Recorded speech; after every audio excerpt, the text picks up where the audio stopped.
ঘড়ির কাঁটা জানান দিল 12টা বেজেছে।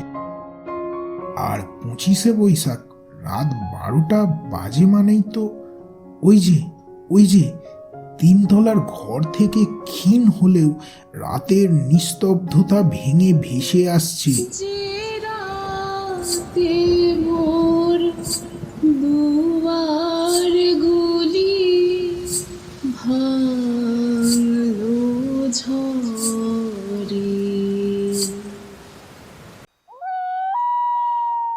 প্রেত ভয় পাবে যেখানে ঘটনা আছে সেখানে। হ্যালো বন্ধুরা, আমি অরিজিৎ আবারও চলে এসেছি একটি নতুন ভৌতিক ঘটনা নিয়ে। আজকে দ্বিতীয় এপিসোড। আশা করছি তোমরা সকলেই খুব ভালো আছো। আজকের গল্পটি লেখা রবি ঠাকুরকে শ্রদ্ধা জ্ঞাপন করে। এই গল্পটি এই সিরিজের দ্বিতীয় গল্প। আজকের গল্পটি তোমাদের কেমন লাগলো একটু জানিও। আর আমাদের চ্যানেলের গল্পগুলি যদি ভালো লাগে তাহলে অবশ্যই লাইক, শেয়ার আর সাবস্ক্রাইব করে আমাদের পাশে থেকো। আজকে গল্প পাঠে রয়েছি আমি অরিজিৎ, আমার সাথে ভয়েসে রয়েছে তীর্থেন্দু এবং তিথি। তাহলে চলো এবার আমরা দ্বিতীয় এপিসোড শুরু করছি। আজকের গল্পের নাম পূজারিনী। গল্পটি লিখেছে তীর্থেন্দু ঠাকুর। মুষলধারায় বৃষ্টি হচ্ছে বাইরে।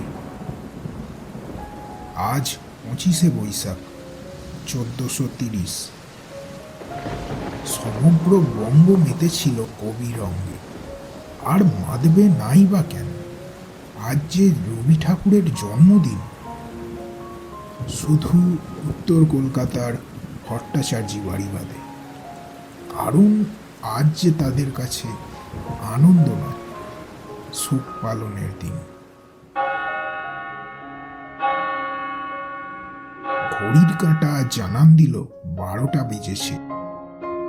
আর 25শে বৈশাখ রাত 12টা বাজে মানেই তো ওই যে 3 তলার ঘর থেকে ক্ষীণ হলেও রাতের নিস্তব্ধতা ভেঙে ভেসে আসছে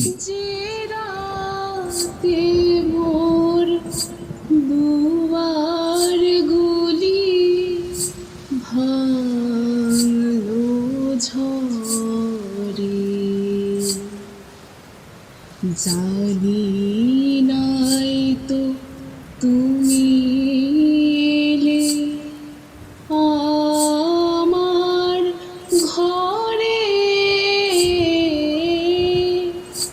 যে রাতে মোর দুয়ার গুলি ভালো ঝরে।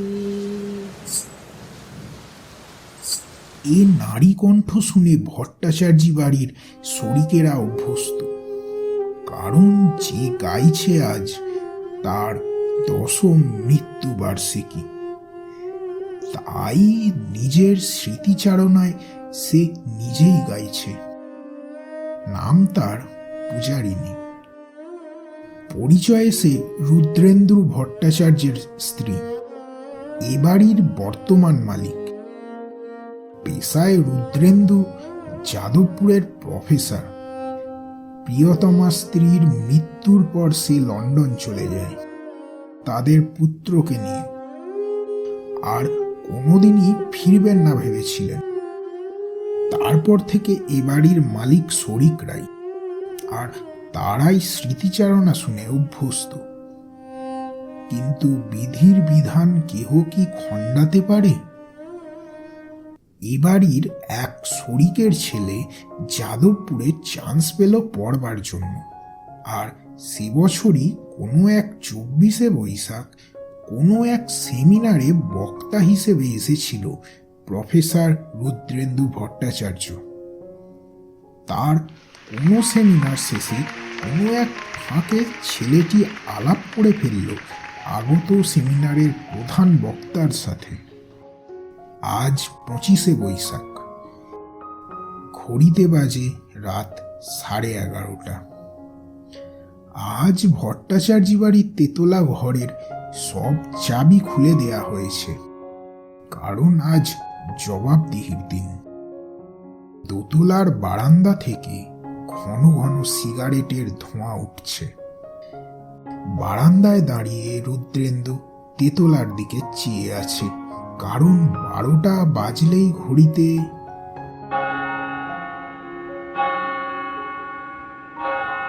দেয়াল ঘড়ি জানান দিল 12টা বেজেছে। আর সঙ্গে সঙ্গে যে রাতে মোর দুয়ার গুলি ভাঙলো ঝড়ে, জানি নাই তো তুমি এলে আমার ঘরে, যে রাতে মোর দুয়ার গুলি ভাঙলো ঝড়ে। রাতের নিস্তব্ধতা ভেদ করে স্পষ্ট হতে লাগলো। কিন্তু এই বছর যে ছবিটা অন্যরকম, কারণ দোতলার সিঁড়ি বেয়ে উপরে উঠতে থাকা আমি তোমার বিরহে রহিব বিলীন, তোমাতে করিব বাস। দীর্ঘ দিবস দীর্ঘ রজনী দীর্ঘ বরষ মাস। রুদ্রেন্দুর কণ্ঠে গম গম করতে লাগলো গোটা বাড়িটা। এই রবীন্দ্রসঙ্গীতই একদিন এক করেছিল রুদ্রেন্দু আর পূজারিণীকে, আর এই রবীন্দ্রসঙ্গীতই আজ আবার কাছে আনবে তাদের, মেটাবে সকল দূরত্ব। না, পূজারিণী আর উত্তর দেয়নি। রুদ্রেন্দু 10 বছর ধরে বন্ধ থাকা নিজের ঘরে ঢুকে মাকড়সার জালে আবৃত আর ধুলোয় ঢাকা ঘরের মাঝে পাগলের মতো ছুটে বেরিয়েছিল। ঘরের এক কোণে মালা জড়ানো পূজারিণীর হলদে হয়ে ভাঙা ফটো ফ্রেমে আবদ্ধ ছবিটা জড়িয়ে ধরে হাউ হাউ করে কেঁদেছিল। এ অশ্রু 10 বছর ধরে জমিয়ে রাখা, যা আজ বাঁধ ভেঙে প্লাবন বইয়ে দিল। হঠাৎ রিনিঝিনি রূপুরের আওয়াজ যেন তার ঘরের দিকেই আস্তে আস্তে এগিয়ে আসছে। তবে কি না, রুদ্রেন্দু কিছুতেই ভয় পাবে না। সেই পরিস্থিতিটা তাকে মণিহারা গল্পের কথা মনে করিয়ে দিল। নূপুরের শব্দটা আরো কাছে আসতে লাগলো। তবে কি পূজারিণী মণিমালিকার মতোই বিভৎস মূর্তি ধারণ করে তার দিকে? না, সে কিছুতেই জ্ঞান হারাবে না, কিছুতেই না। আজ 25শে বৈশাখ 1432। রুদ্রেন্দু এবছরও যাদবপুরে এসেছিল বক্তব্য রাখতে। ফেরবার আগে সে ভট্টাচার্যি বাড়িতে একদিন থেকে তারপর লন্ডনের পথে উড়ান ধরেছে। না, সে রাতের পর আর 25শে বৈশাখ রাত 12টায় কেউ আর নারী কণ্ঠে সেই রবীন্দ্রসঙ্গীত শোনেনি, কারণ ভট্টাচার্যি বাড়ির তেতলায় এখন সপ্তাহে 7 দিনই রবীন্দ্রসঙ্গীত শোনা যায়। মোর দুয়ার গুলি ভাঙলো ঝড়ে। পাড়ার মোড়ের ব্যানার বড় বড় হরফে ভট্টাচার্যি বাড়ির ফেরানো জৌলুসের অস্তিত্ব জানান দেয়। দিনে সূর্যের আলো হোক বা রাতে গ্যাস বাতির নিয়নের আলো, ওই ব্যানারে সব সময় জল জল করে। পূজারিণী সঙ্গীতালয়। এখানে অতি যত্ন সহকারে রবীন্দ্রসঙ্গীত ও অন্যান্য ক্লাসিক্যাল সঙ্গীত শেখানো হয়।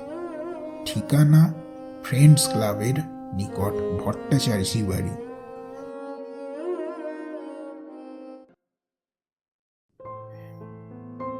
আজকের গল্প এই পর্যন্তই। কেমন লাগলো আজকের প্রয়াস?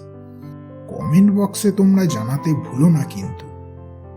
ধন্যবাদ জানাই তীর্থেন্দুকে আবারও একটি সুন্দর গল্প আমাদের উপহার দেওয়ার জন্য। আজ তাহলে এই পর্যন্তই। পরের গল্পে আবারও তোমাদের সাথে দেখা হচ্ছে। আর যাবার আগে একটু লাইক, সাবস্ক্রাইব করে আমাদের পাশে থাকতে তোমরা ভুলো না। ততক্ষণ তোমরা ভালো থেকো, সুস্থ থেকো আর প্রেতপুরের সঙ্গে থেকো। বিদায়।